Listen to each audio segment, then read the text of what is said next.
सुप्रभात छात्रों। आज अपन मोटे शिक्षण संस्थान से जो हिंदी सब्जेक्ट का छोटा सा टॉपिक लेंगे उनको देखें, पढ़ें और अधिक से अधिक उनको शेयर करें अपने दोस्तों के बीच में, अपने ग्रुप में। अपन समझते हैं आज हम एक छोटा सा टॉपिक लेंगे, उसका नाम है क्रिया। क्रिया, इसका अर्थ समझेंगे, इनकी परिभाषा समझेंगे, इसके भेद समझेंगे, इनसे बनने वाले प्रश्नों के बारे में अपन पढ़ेंगे। सबसे पहले क्रिया शब्द का अपन अर्थ देखें। अर्थ क्रिया का होता है किसी काम का करना, काम करना। इसकी परिभाषा अपन देखें तो परिभाषा में ऐसा कोई शब्द जिनके माध्यम से किसी काम का करना या होना पाया जाए उसे अपन क्रिया कहेंगे। तो देखें, जिस शब्द से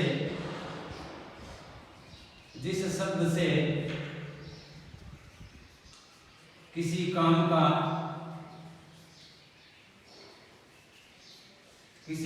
का करना या होना पाया जाए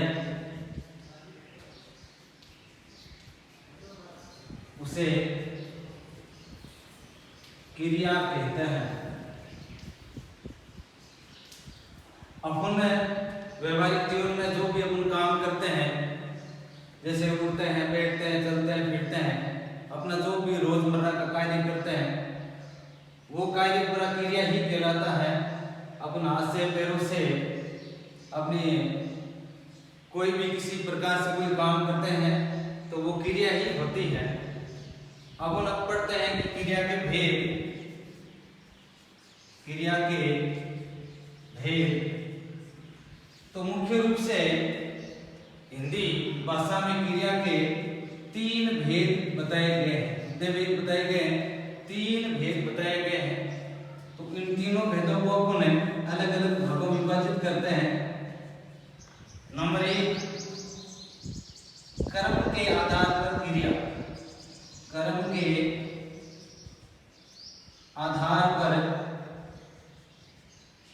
क्रिया। नंबर 2, संरचना के आधार पर क्रिया। संरचना के आधार पर क्रिया। और 3 नंबर अपन पढ़ेंगे काल के आधार पर क्रिया। ये क्रिया के मुख्य भेद होते हैं। एक बार पुनः देख लीजिए, क्रिया का अर्थ किसी काम का करना या होना।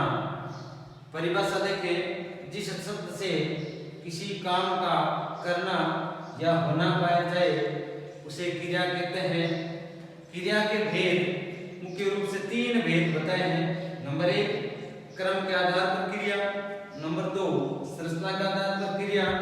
नंबर 3, काल के आधार पर क्रिया। क्रम के आधार पर क्रिया, संरचना के और काल के आधार पर क्रिया को अलग अलग भागों में हम विभाजित करेंगे। तो सबसे पहले अपन जो कर्म के आधार पर क्रिया है उनको पढ़ेंगे, इनके भेद पढ़ेंगे, इनसे बनने वाले वाक्य पढ़ेंगे, इनकी पहचान जानेंगे। तो अपन पढ़ते हैं कर्म के आधार पर क्रिया के भेद। दोस्तों, इनको 2 भागों में विभाजित किया है। क्रम के आधार पर क्रिया को कितने भागों में विभाजित किया है? 2 भागों में विभाजित किया है। नंबर 1, अकर्मक क्रिया। अकर्मक क्रिया। नंबर 2, सकर्मक क्रिया। ये कर्म के आधार पर क्रिया के 2 भेद माने गए हैं।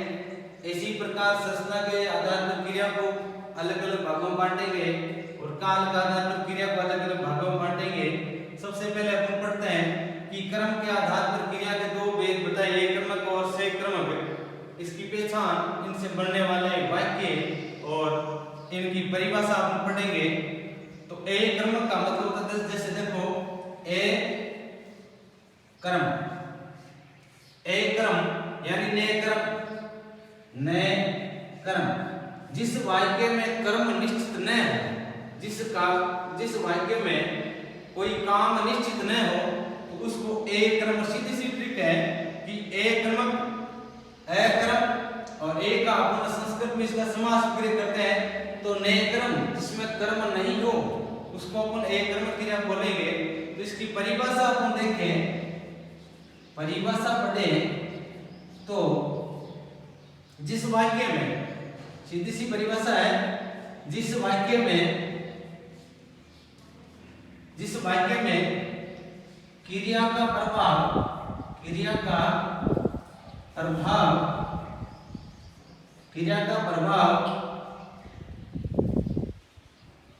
कर्म पर न पढ़कर कर्ता पर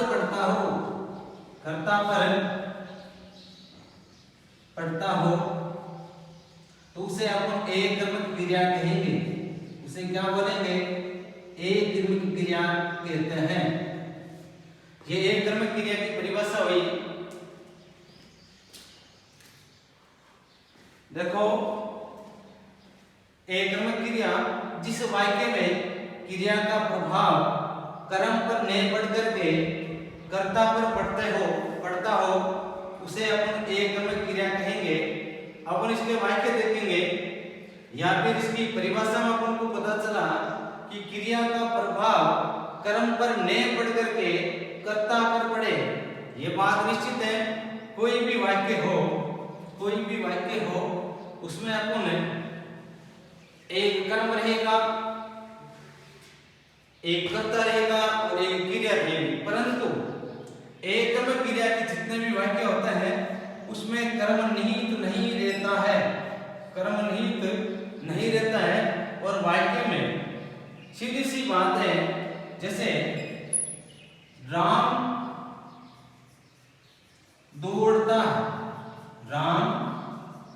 है, तो अपन को इसमें यह पता लगाना है कि जो काम है जिसका जोर किस पर पड़ रहा है। अब कौन दौड़ रहा है? राम दौड़ रहा है, तो जोर पूरा किस पर पड़ रहा है? राम पर पड़ रहा है। जैसे पक्षी उड़ रहे हैं, तो हम बताइए पक्षी उड़ रहे हैं तो जोर किस पर पड़ रहा है? कौन उड़ रहा है? पक्षी उड़ रहा है। तो जोर जिस पर पड़ता है तो उसमें एक क्रमिक क्रिया होगी। क्रिया की प्रधानता, क्रिया हमेशा क्रिया का प्रभाव कर्ता पर पड़ता है और उसमें कर्म निश्चित नहीं रहता। इसमें कर्म है नहीं, कब तक दौड़ेगा ये राम। पक्षी कहां तक उड़ेंगे इसका कोई निश्चित अनुमान नहीं लगा सकते हैं। इस प्रकार की क्रिया में अपन एक क्रमिक क्रिया मानेंगे। इसके अलावा अपन एक वाक्य और देखेंगे इसके कि आपको कंफ्यूज में डालने के लिए थोड़ा सा इससे हटकर वाक्य देंगे कि पक्षी आकाश में उड़ रहे हैं। पक्षी आकाश में उड़ रहे हैं, वाक्य थोड़ा सा बड़ा दे दिया। और आप सोचेंगे कि इसमें कर्म आकाश में उड़ रहे हैं, तो ऐसा आपको थोड़ा सा विशेष ध्यान देना है। पक्षी है जो आकाश में उड़ रहा है तो कोई बात नहीं, जोर तो पूरा पक्षी पर पड़ रहा है। आकाश में उड़ेगा चाहे धरातल पर दौड़ेगा, कैसे भी करेगा, जोर जिस पर पड़ेगा उसमें हमेशा एक कर्म की क्रिया होगी। इसके अलावा देखें कि राम पढ़ता है, तो ये जोर किस पर पड़ा कि राम पढ़ता है। तो पढ़ता कौन है? राम। क्रिया का प्रभाव किस पर पड़ रहा है? सीधा कर्ता पर पड़ता है, तो उसमें अपन एक क्रिया कहेंगे। एक बात पुनः देख लीजिए, एक क्रिया जिसका कर्म निश्चित न हो। परिभाषा, जिस वाक्य में क्रिया का प्रभाव कर्म पर नहीं पड़ करके कर्ता पर पड़ता हो एक कर्म क्रिया और वाक्य अपने पढ़े, एक वाक्य पक्षी आकाश में उड़ रहे हैं तो इसमें एक कर्म की क्रिया होगी, इसका कोई ठिकाना निश्चित नहीं है कहां तक उड़ेगा। तो ये दोस्तों एक कर्म क्रिया हुई। इसके बाद अपन पढ़ेंगे सहकर्म क्रिया। कर्म के आधार पर क्रिया का दूसरा भेद अपन पढ़ेंगे सहकर्म क्रिया।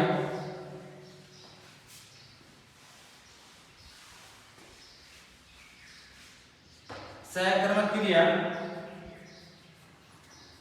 सहकर्म क्रिया का अर्थ जाने तो से कर्म साथ और कर्म कर्म सहित, कर्म सहित कर्म के साथ कोई भी वाक्य प्रयुक्त हो तो उसमें सहकर्म क्रिया कहलाएगी।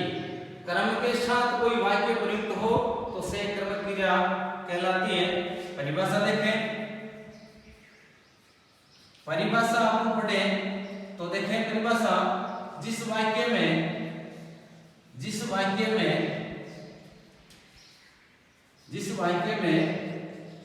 क्रिया का प्रभाव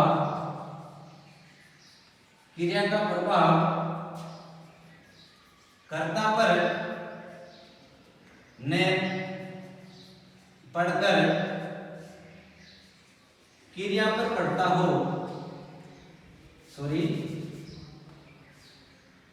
कर्म का प्रभाव कर्ता पर नहीं पड़कर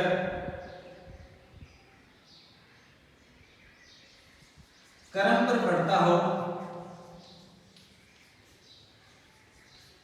उसे सहकर्मक क्रिया कहेंगे, सहकर्मक क्रिया कहते हैं। ये दोस्तों अपने सहकर्मक क्रिया की परिभाषा हुई। सहकर्म क्रिया का अर्थ समझ लो, कर्म से कर्म के साथ, ठीक है। कर्म के साथ जो वाक्य प्रयुक्त हो उसमें सहकर्म क्रिया कहलाती है। जिस वाक्य में क्रिया का प्रभाव पूर्णतः कर्ता पर तो नहीं पड़ता है और किस पर पड़ता है, कर्म पर पड़ता है। तो इससे हमें मालूम हुआ कि इस प्रकार के वाक्य में कर्म क्रिया और कर्ता तीनों निहित रहेंगे। जैसे इधर देखो, अपन उदाहरण ले कि राम दूध पीता है, राम दूध पीता है। तो अपन सीधी सी बात तो यहाँ ध्यान रखना है कि राम दूध पीता है और जो चीज खराब हो जाती है, जो चीज खराब हो जाती है तो उसमें हमेशा ही सहकर्म क्रिया होगी। जैसे दूध पीने के बाद में पता नहीं क्या होता है, आपको पता ही है। तो राम दूध पीता है या दूध खराब हो जाएगा, दूध इधर खराब हो जाएगा तो कर्म परिवर्तन हो जाएगा कर्म में। तो इस प्रकार के वाक्य में सहकर्म क्रिया होगी। जैसे अपन राम पुस्तक पढ़ता है, राम पुस्तक पढ़ता है, इस वाक्य में देखो ये कर्ता हो गया, ये कर्म हो गया, ये क्रिया हो गई, तीनों नहीं थे। परंतु आप कहेंगे सर ये पुस्तक खराब कैसी हुई? तो अपन बुक डिपो से पुस्तक खरीदते हैं, उस वक्त किताब एकदम नई होती है, परंतु खरीदने के बाद किताब फाट जाती है, पुस्तक फाट जाती है, पन्ने खराब हो जाते हैं। तो खराब हुई कि नहीं हुई? तो पुस्तक, तो इस प्रकार के वाक्य में सहकर्म क्रिया हुई। राम पुस्तक पढ़ता है, राम दूध पीता है। और अपन इसका वाक्य देखेंगे कि श्याम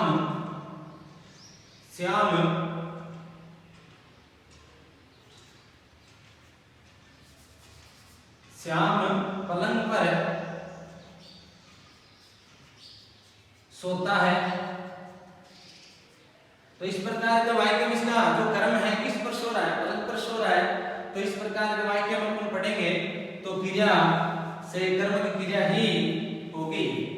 दोस्तों आज इतना ही, कल और पढ़ेंगे। अधिक से अधिक शेयर करें, सब्सक्राइब करें, अपने वीडियो को अपने दोस्तों को भी ज्यादा से ज्यादा भेजें। धन्यवाद। ओके।